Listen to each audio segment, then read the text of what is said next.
The mics are hot, and so's the gossip. Let's get into it in 3.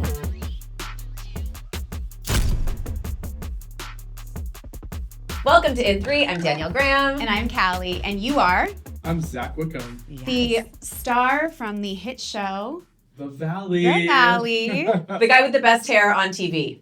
Straight up. Thank you. Well, it's getting better, obviously. It's so good. Did you get a haircut for this trip? Yeah, well, I've been cutting my hair differently now because, I think enough people said, the Lego comment, which actually now I love. I think it's so cool. I basically, my fans call themselves Lego heads, so I'm like, oh, that's kind of cute. But I'm not going to have Lego hair anymore, so now I'm actually taking time to style it. That's why it looks a little bit different. I will say, though, for something that's meant to sound like a shady comment, any man in the world, if someone tells them they have a lot of hair and it looks fake, that is a compliment. Yes. No, and that's the thing is, I didn't take it. Even though people kept saying, it's a wig, and I was like, listen, if it was a wig, Don't be it a would hater. look so much better. That's why this is my real hair. My real hair is because I can't make it do the things I could make a wig do. But I was like, whatever, it's fine. It's great. Well, it looks pretty perfect today. Oh, well, thank you. And welcome to Toronto. Yes. I'm so happy to be here. I've never been to Canada before, even though my boyfriend's from here. So now I get to experience it with him, and yeah. We love seeing you on the show, but we want to get into your origin story a little bit because it's an interesting one. So you were a personal assistant for Nicole Scherzinger at one point? Yeah, off and on for 7 years. Tell us everything about that experience. Yeah, so basically when I moved to LA, I just wrapped up my master's in business, and then I was moving, and it was crazy because 2 or 3 months before I moved, Brittany had met Jax and then was like, hey, guess what? I'm moving to LA. And I was like, that's great. I'm about to graduate and either move to New York or LA. It was kind of up in the air. But I was leaning towards LA. And then a few months later, I moved, and then that's how I kind of became in the Vanderpump circle, because the only 2 people I knew were Brittany and then Nicole. And Nicole's little sister and I grew up together, so we were best friends growing up. So I've known her forever. And then she didn't have an assistant at the time, and just was like, hey, can you help me out on these odd jobs? And I would do that. And then 3 months of doing that, and I moved here with a full-time job though. But it was on the East Coast, so it was not the right time. And I was waking up at 5 a.m. to do, it was just too much for me. So when she needed a full-time personal assistant, I jumped at it. And then ended up working for her on and off for 7 years. Her, Kelly Catrone, Todrick Hall, a lot of people. No way. That is quite the roster. It is. What is the craziest task she ever gave you? The craziest, there's so many. Literally, I don't think people realize what needs to be done at a moment's notice on a shoot. I actually call myself Gay Guyver because you can figure it out. I can figure it out on the spot. You need, there was one time we needed a camel or an elephant or some type of animal on set. We were able to wrangle that. Wow. One time, let's see, most of the time it's something we need a very specific item and how we're going to get it. Yeah. But the one time that I'll say is the craziest is there was a protest at LAX. We left in plenty of time. We get a mile from LAX and it is dead stop traffic. Oh. So I have to pull over and park just randomly, and we had to run to the international terminal, which is in a shape, so it's all the way at the end. Yeah. We run, we get there. She realizes that she left her purse in my trunk when we got her luggage out. Oh, God. So I had to run all the way back, grab her purse, and then run all the way back because it had her passport. Luckily, I had a photo of her passport on my phone, so they used that to check her in. And I was like, don't worry, I can run. I will get back in time. I'll make Please it just work. check her luggage in. They did. I made it back, and she got on the flight. So it's problem solving all the time. You're quick on your feet. On the fly, yeah. That's literally and figuratively. Yeah, no, literally. I love that. She kind of told on you, not told on you recently in the press, saying that while you were working with her, you told her that your dream was to be a reality star. Yeah. And here we are. I would like to semi-correct that. Okay. Have the Let floor. me semi-correct that. She said that I talk about it all the time. No, what it was all the time she'd be like, babe, you need a reality show. Ah. And then I was like, shit. of course I do. Like, duh. Like, why don't I have one already? And then for like the last 6 months or so that I was, actually no, like last year that I was like working for her, the Valley was in like not pre-production, but like becoming an idea, and we were doing interviews and stuff for it. So, I mean, I was obviously talking to her about that and being like, you have to be on it once with me. But yeah, so like, that's, I think, where she was like, you know, getting that from. But I think she just like slightly twisted. Yeah, the I was like, I don't story. think I was like, oh my God, I need to. Slight shade. Yeah, slight shade. And I was like, We when love I her heard that, for I was that. like, Nicole, because she knows. She's just trying to fit into the Valley vibe. No, I That's know, it. it's fine. Will there be a day we see her, do you think? I don't know. I guess we'll have to stay tuned for next season. Okay. I don't know. I felt a little we something will. there. We will. So now that you're on the show, it does feel like things kind of align because you've got this friendship with Brittany from before, and now this show's being developed. Is being a reality star everything you thought it would be? Is there misconceptions about it? I feel like because I kind of got trained a little bit beforehand being friends with the Vanderpump crew. Yeah. Because you're around them filming a lot. But when you are in front of it and it is about you, it is a different beast. And I don't think you can really be prepared for that. Yeah. And you do give up a lot of like time and energy to this. But I think if that's what you want, it's such an amazing experience. And like, yeah, like I don't think I could have asked for some, like, you get to do it with your friends. Yeah. Right. And if it was different where it wasn't with my friends, then it would be a lot harder. Yeah. But because I have my best friends with me every day, like, it makes it so much fun. Yeah. Yeah, I feel like one of the things that makes the show so great, not unlike Vanderpump, is you guys actually were friends. This was an established friend group before you started filming. And that must really help with filming with your friends and just the authenticity of it all. Yeah, being real. Exactly. And not only that, but it's kind of funny because you'll be like, why is that person so upset about this little thing? It's because we have deep-seated things from the past. Like, because we have so many levels of like friendship and like hurt or like, you know, relationship. They're so deep that like the stakes are higher for like when we film together. So I think that actually like helps with the authenticity and just the drama in general. Yeah. Yeah. You are known for stirring the pot. I don't know how. I don't think I specifically. Do you stir not? the pot, You but don't like that? Doesn't resonate for you? A pot stirrer? It does. I'm just kidding. But have you always been a shit disturber? Well, here's the thing. I don't disturb shit for no reason. I feel like what I do is when I feel like information needs to be disseminated to the group, I then disseminate it to the group. Okay. And I think that is necessary to get to the bottom and to get to the truth of whatever's going on. Question.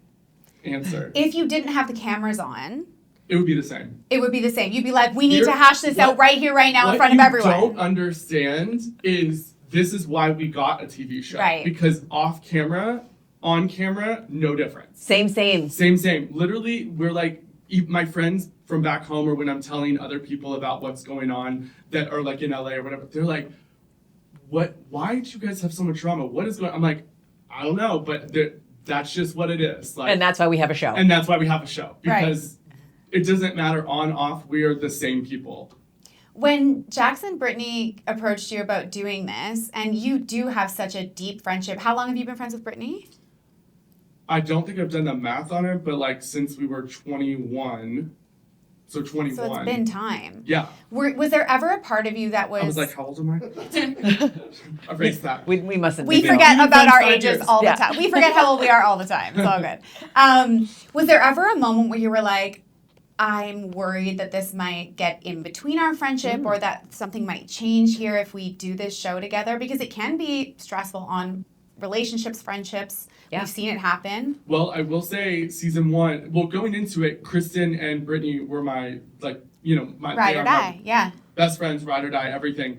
And Kristen and I, season 1, like, we ended up having like a little bit of like an issue. Yeah. And that was really eye-opening and hard to go through. But I mean, obviously we worked it out because again, like these are my real friends. This is my real family.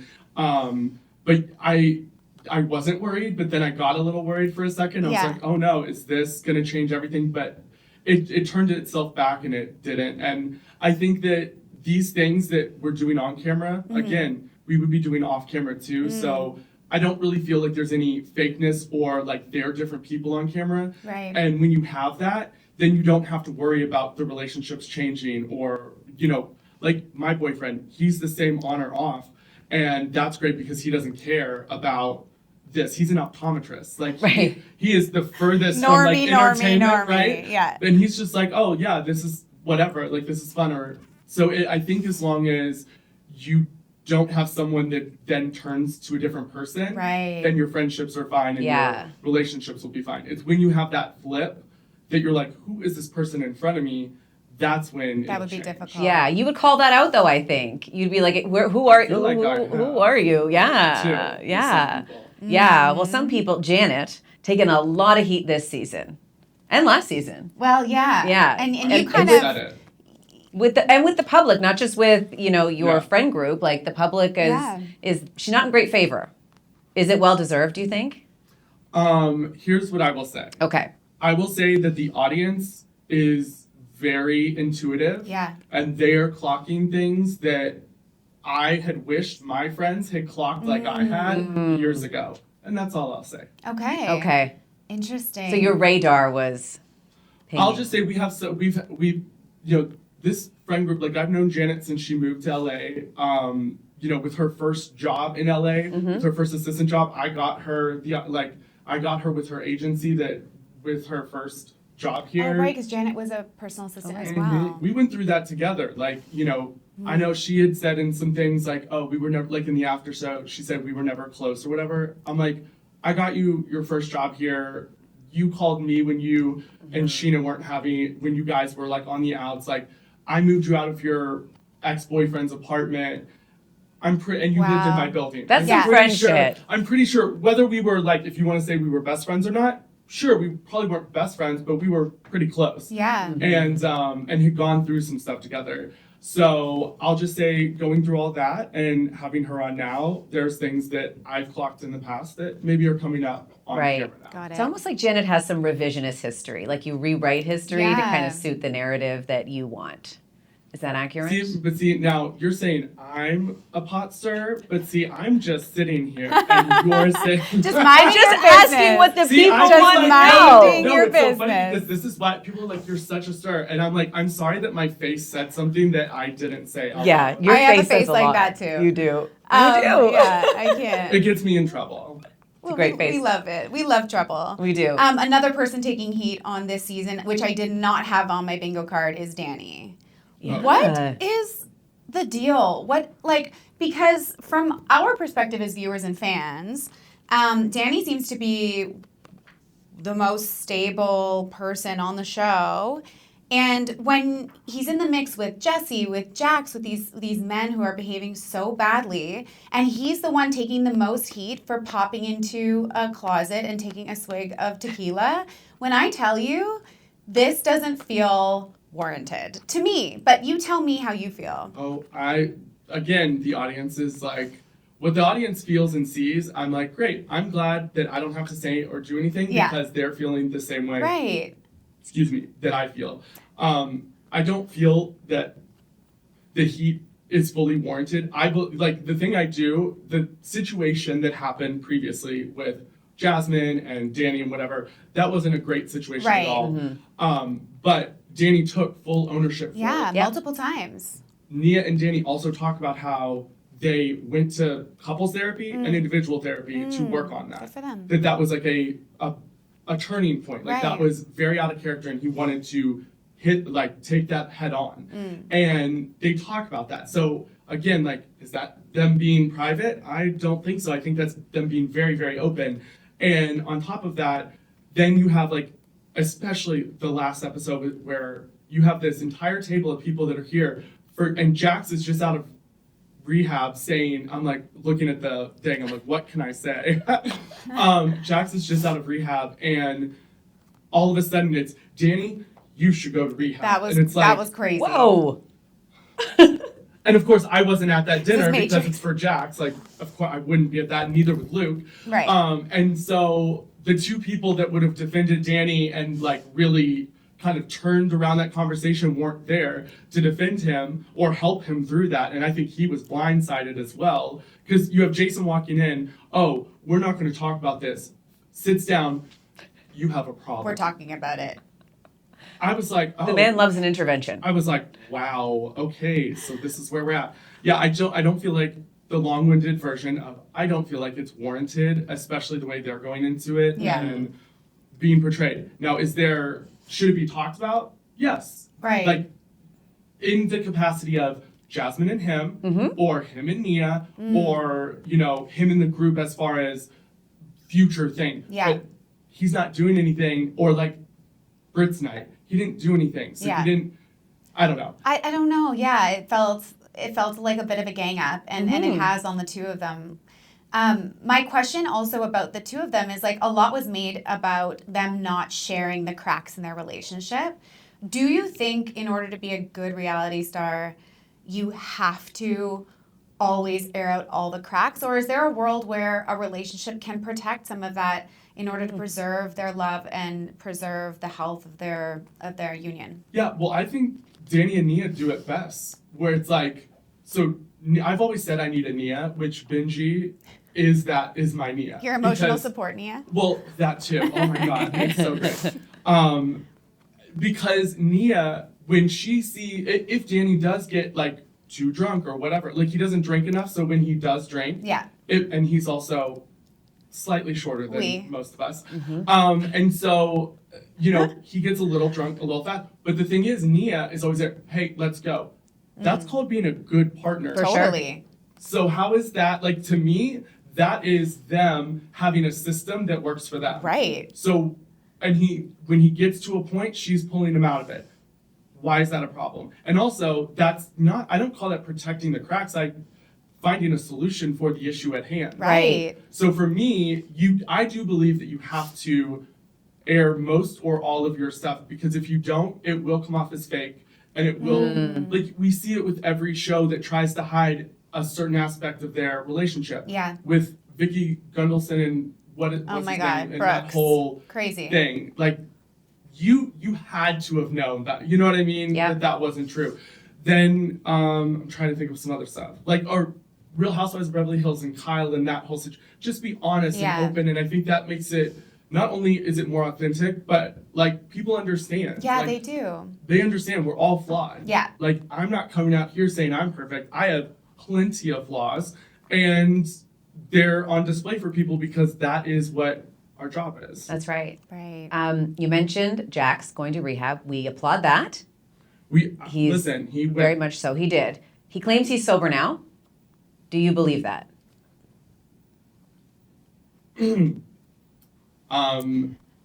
I believe Long pause. how we define sober should be looked at. But I think, if he says he's sober and Brittany's every once in a while drug testing him and he's sober those times, then I just will not speak on it. Because I'm not going to speak on somebody's sobriety when, listen, do I want him to be better? Do I want him to be a better person? Absolutely. Yeah.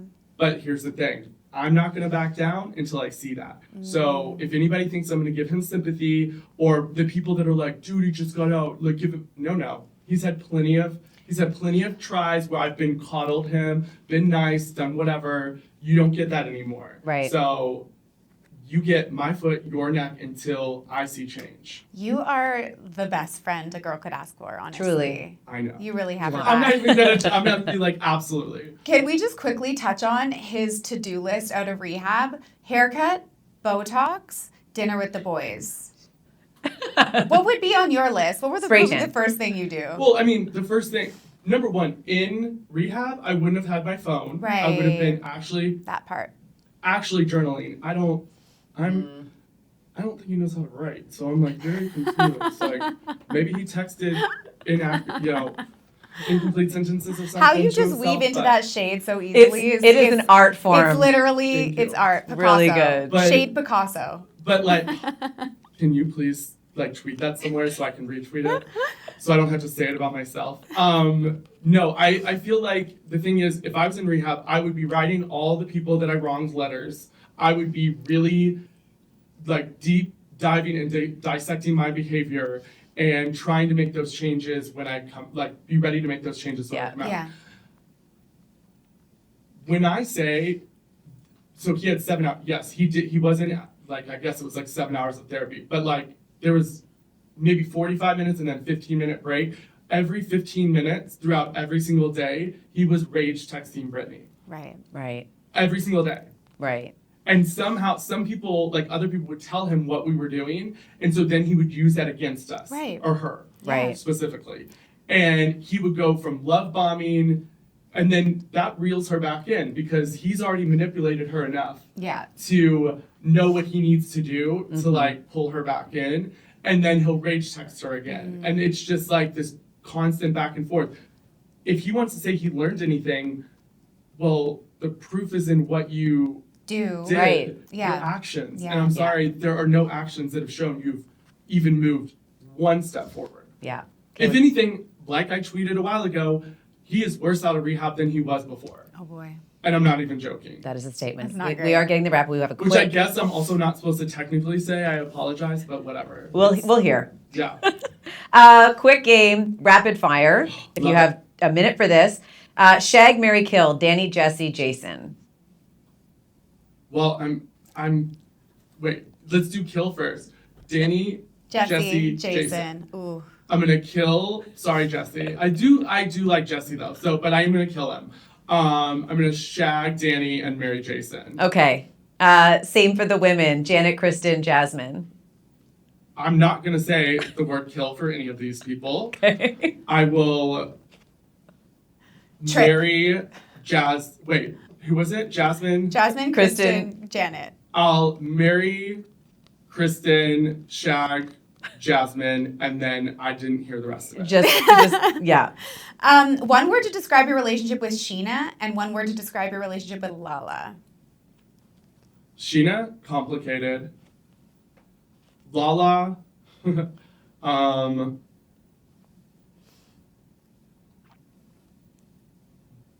silence. Ooh, Okay. okay. Are Kristen and Luke endgame? Do they make it? Yes. Like, the thing is, when I met Luke, I was like, break up with him. Break up with him. Or like, don't get together. And then, or like, have your fun, go your separate ways. But, against my better wishes for them, they got together and I was like, okay, I don't know if he's right for you, but then I've seen them grow together and I've never seen a partner of Kristen's be able to work with her and her personality, which I have the same personality, so I give Benji the same props, and mold together. And then now them with Kaya, it's just like, it's just so precious. Have you met the baby? Oh yeah, the baby came home and I was there. Oh, So yeah. that speaks so much to your relationship. It does. 3 qualities Brittany should look for in a new man. Oh my God.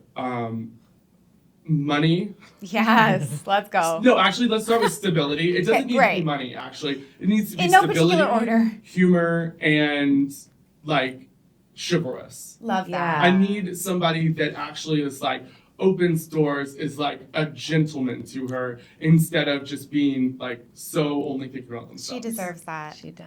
Should we close it off with trying a little Timbit? Yeah. This is my favorite So this is your favorite Canadian? dessert. Okay, Callie had these at her wedding. This instead in of a place wedding, cake, this is what I had. So you're saying I should convince Jasmine and Melissa and Kristen So and Luke to take have a it? little.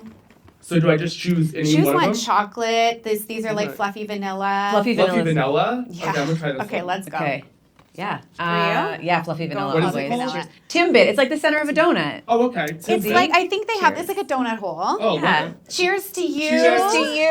Picasso of Shade, our favorite shady Valley boy. And? Oh, that's very good. Very I can good. see why you have this in Subway. It's not like See? the ones they have at Dunkin'. It's way better. No, the Dunkin' ones were more. No, it's like This is cardboard. an This elite is- donut hole. So now you are No, officially it's elite. Canadian. You are. Thank you. Thank God. I need to be at this point. Enjoy the rest of your trip. And thank you so for much. being here and being the best. You are a doll. Thank you, You're guys. amazing. And thank you everyone for watching and listening. See you next time. Bye. Mwah.